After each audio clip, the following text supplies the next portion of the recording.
Hey there guys, and welcome back to Dino Reacts. So today guys, we are looking at American Horror Story Season 9 Episode 1. So I gotta say guys, I absolutely love this episode. I am going to be doing a review of every episode weekly until this series ends. So guys, without further ado, let's get to it. Let's start reviewing Episode 1 of American Horror Story. So guys, the episode itself, it opens in Camp Redwood back in 1970. We see like a bunch of counsellors, like any typical slasher film, they're at the camp and they do actually get murdered right in the opening scene, one by one. So this is kind of, you know, big massacre. It reminded me a lot of Friday the 13th, where they looked back at what happened in the camp, you know, years before.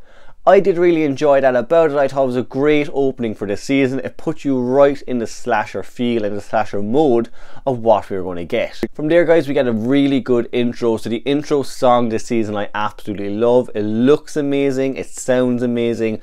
Probably one of my favourite intros American Horror Story has ever done. We do flash forward to 1984 and we get a really cool scene, very reminiscent of the movie Perfect, which starred Jamie Lee Curtis. Now Jamie Lee Curtis, as everyone knows, is one of the biggest scream queens in slasher films, so I thought it was really fun to include that scene. It was very 80s, it had that 80s vibe with the aerobics, with the outfits. I absolutely loved it. We also meet our main characters in this scene. So we meet Brooke, who's kind of like, you know, your final girl, your good girl, who you know will make it to the end. We also see Montana, who's kind of the rebel, kind of punk rebel of the group, but she is also taking on that kind of promiscuous girl that would have been in a lot of these 80s slashers. We also meet Xavier, who is also taking on that kind of promiscuous role, just a male version of it, and he is also the one that kind of initiates everyone to go to Camp Redwood as counselors. The last two characters we meet are Chet, who's kind of your jock in the group. He's the athlete. He does have some problems, some anger issues. And we meet Ray, who is the kind of the token black guy of the group, but also the kind of main, you know, good guy from what I can see so far. From there guys, Brooke heads home. She's actually attacked by the Night Stalker. So the Night Stalker, he had been seen in season 5 of American Horror Story, so he was in Hotel as a ghost. He is also a real life killer called Richard Ramirez.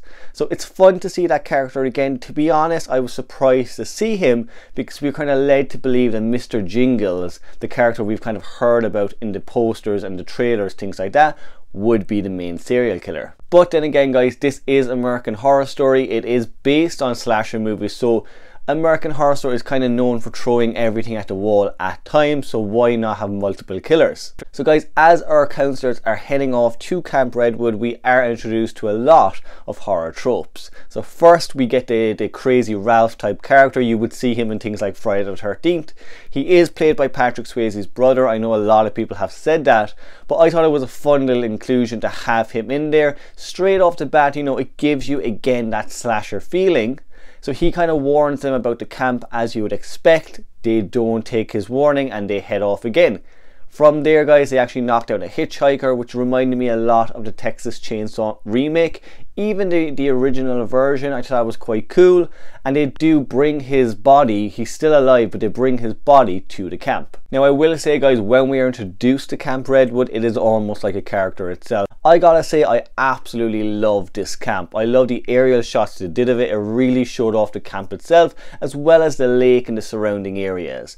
It looks like a great place for a slasher film, and definitely this TV series. We do also meet kind of the head of the camp, so it's a woman called Margaret, and after time we do find out that she had actually been attacked back in 1970 in that opening scene. So she's the only survivor from that massacre, and after years and years of trauma, she does want to reopen the camp again. I thought that was fun little, you know, inclusion. It was a nice little twist to throw in there, and it did straight away make you guess who is the real killer of this season. She tells us essentially about this serial killer, Mr. Jingles, who was an ex-war veteran who kind of went a bit mad and massacred a bunch of people back in 1970. Now his main kind of thing he did was he used to collect ears of his victims and they would jingle on his keyrings. I thought that was a cool little, you know, introduction to the killer. He sounds really great, and what I liked about the jingles as well is if you think of Friday the 13th and all these other slasher movies, they generally have like a song, you know, or a sound when the killer is approaching. So I did think it will probably be quite cool when we'll hear those jingles as he approaches his victims as the show goes on. We do also cut to 3 hours earlier and find out that Mr. Jingles has actually escaped the psychiatric hospital. Now this whole scene was probably my favourite scene in the episode, just because it reminded me so much of Halloween. So we meet a psychologist in the scene. She's very much dressed like Laurie Strode. She looks like Annie Brackett, and her whole feel, her whole character is very much Dr. Loomis. So she finds out that Mr. Jingles has escaped. It was a great little scene. We also see how he escapes. You know, he tricks one of the guards into thinking he hung himself, and he literally squeezes the life out of him and escapes the hospital. From there, Mr. Jingles does kill his first victim in this episode. So he kills that crazy Ralph type character who's working the local kind of gas station. Now that scene, I will say, it reminded me a lot of Halloween 4, which again is another scene I really liked, where he crushes the Ralph character with a car. That was quite cool. It was a great kill, definitely a good one, kind of to set up the series again after the opening scene. And it'll be interesting to see where Mr. Jingles goes from here. He does take Crazy Ralph's ear. At first I was kind of wondering, you know, is Mr. Jingles the actual killer of the season? But given that he cuts his ear off, it seems more likely that he is. One thing I found interesting was as the season went on, we do actually find out that a lot of the counselors have secrets of their own. So I know Xavier, you know, he goes out and he's on the phone box outside. It was quite fun to see phone boxes back in TV again. But we do kind of find out that, you know, he has a past he's hiding. There is somebody also looking for him. You know, they're going to track him down and find where he went to. That was quite cool. We also have Chet, who in one moment in the episode, you know, he throws, I think it's like a can or something like that across the room and cuts the character Ray's hand. Again, it was interesting to note that he has this kind of hidden rage, and the same with Montana. She has secrets herself. Brooke, she has, I think, a ring in this episode, so there's something there from her past as well. All of these characters have a past. Maybe they have a past with the camp. We don't know yet, but we will find out. The episode ends, guys, with Brooke being attacked by Mr. Jingles. Now, she does escape. It's not the best scene in the world. Emma Roberts, her acting in that scene for some reason is a bit all over the place. She's falling everywhere, and I get what they're doing, you know, it's a slasher thing that the final girl falls, but it's just a little bit too on the nose for me.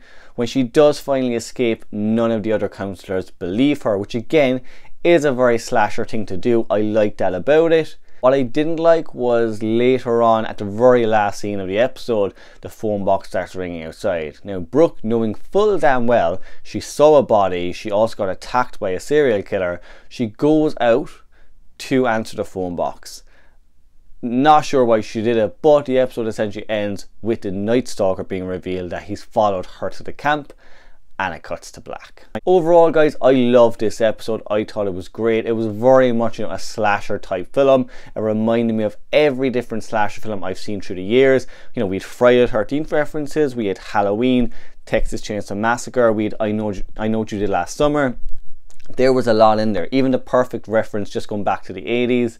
There was a lot to unpack in this episode. The characters as well, I have said in the past, you know, Apocalypse and Cult, their characters weren't as memorable as other seasons. I couldn't really remember their names. Straight away with this season, I love all the characters. I know what each one are about. They are all different in different ways. So yeah, I will give this episode a huge thumbs up, guys. I cannot wait for episode 2. There will definitely be twists, guys. This is American Horror Story, so expect twists and turns as the series goes on. I will be back here, guys, for episode 2. So until next time, Heidi ho.